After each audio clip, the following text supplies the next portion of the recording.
Muhammad thwarts intention of the Romans to control Makka.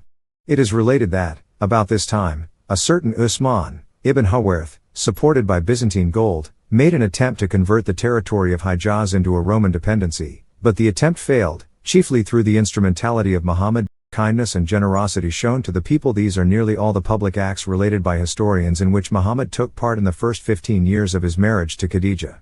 As for his private life, he is described to have been ever helpful to the needy and the helpless. His uncle Abu Talib had fallen into distress through his endeavors to maintain the old position of his family.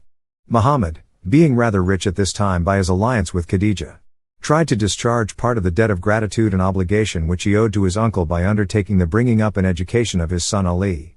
A year later he adopted Aqil, another of his uncle's sons. Khadija bore Muhammad 3 sons and 4 daughters. All the males died in childhood, but in loving Ali he found much consolation. About this time, Muhammad set a good example of kindness, which created a salutary effect upon his people. His wife Khadija had made him a present of a young slave named Zayd ibn Haritha, who had been brought as a captive to Mecca and sold to Khadija.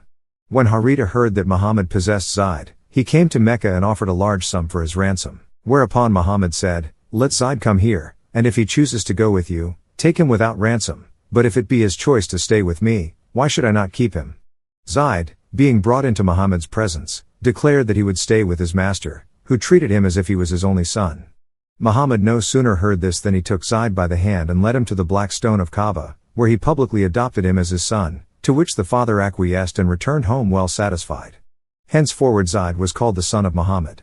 Muhammad was now approaching his 40th year, and his mind was ever engaged in profound contemplation and reflection. Before him lay his country, bleeding and torn by fratricidal wars and intolerable dissensions, his people, sunk in barbarism, addicted to the observation of rites and superstitions, were, with all their desert virtues, lawless and cruel. His 2 visits to Syria had opened to him a scene of unutterable moral and social desolation, rival creeds and sects tearing each other to pieces, carrying their hatred to the valleys and deserts of Hijaz, and rending the townships of Arabia with their quarrels and bitterness.